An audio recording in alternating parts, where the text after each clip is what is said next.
ఎన్నికల ముందు వరకు జగన్మోహన్ రెడ్డి గారి మీద విషం ఎక్కిచ్చారు, విషం చిమ్మారు. ఈనాడు, ఆంధ్రజ్యోతి, టీవీ5, మీరు, పవన్ కళ్యాణ్ గారు అందరూ కలిసి, ఆఖరికి బీజేపీ వాళ్ళతో సహా పురంధేశ్వరి గారు కలిసి ఏమని 15 లక్షల కోట్ల రూపాయలు అప్పులు చేశాడు జగన్మోహన్ రెడ్డి గారు అని చెప్పని. ఇవాళ రేపు బడ్జెట్ ప్రవేశపెడితే మీకు చెప్పాలి కదా, ఎలక్షన్లు అయ్యి 30 రోజులు అయింది, 35 రోజులు. ఇప్పుడు రేపు మీరు బడ్జెట్లో చెప్పాలి జగన్మోహన్ రెడ్డి గారు దిగేప్పటికీ అప్పు ఎంత ఉందని. మరి 15 లక్షల కోట్లు కనపడాలి కదా, మీకు కనపడతలా. సెర్చ్ లైట్లు వేసుకుని ఎతుకుతున్నారు, ఫ్లడ్ లైట్లు వేసి ఎతుకుతున్నారు, అన్ని శాఖలు ఎతుకుతున్నారు. ఎక్కడ 15 లక్షల కోట్లు అప్పులు లేవు. నిర్మలా సీతారామన్ గారు చెప్పింది, అరే బాబు 4 లక్షల చిల్లర కోట్లేరా బాబు, ఊరుకోండి, సావండి, ఆపండి అని చెప్పిన ఆవిడ నిన్నగాక మొన్న కూడా చెప్పింది. ఇప్పుడు మీరు బడ్జెట్ ప్రవేశపెడితే మీ భాగవతం అంతా బయటపడుతుంది, మీ బండారం బయటపడుతుంది.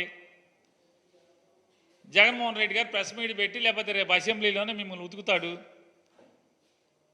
15 లక్షల కోట్లని నా మీద విషం చిమ్మారు కదా, మరి మీరే అచ్చేసి చూపించారు కదా 4 లక్షల చిల్లర కోట్లు అని చెప్పని.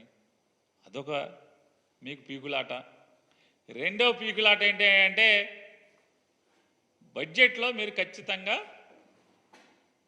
మీ సూపర్ 6లా లేదా పవన్ కళ్యాణ్ గారి ఏంటది షడ్భుజమా ఏంటంటే దాన్ని ఏమంటారు, ఏదో చెప్పాడైనా అష్టదిగ్బంధనమా ఏదో చెప్పాడు, షణ్ముఖ వ్యూహం మిత్రుడు చెబుతున్నాడు.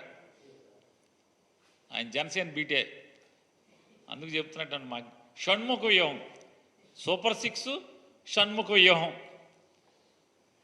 ఈ రెండు ఎంత బడ్జెట్, ఏ షణ్ముఖ వ్యూహానికి ఎంత పెడుతున్నావు, ఈ సూపర్ 6కి ఎంత పెడుతున్నావు, ఈ ఎన్నికల హామీలు ఏమేమి పెడుతున్నావు అనేది బడ్జెట్లో పెట్టాలి. బడ్జెట్లో పెట్టకపోతే ఏంటిదని అర్థం, ఈ సంవత్సరానికి ఉష్కాకి ఈ పథకాలు ఏం లేవని, ఆ బతుకు బయటపడిపోద్ది. అదే ఇప్పుడు ఆర్డినెన్సో లేకపోతే ఓటాన్ అకౌంట్ అనుకో, కుట్టు సప్పుడు కాకుండా ఏమి లేకుండా తప్పని పాస్ చేసేసుకోవచ్చు.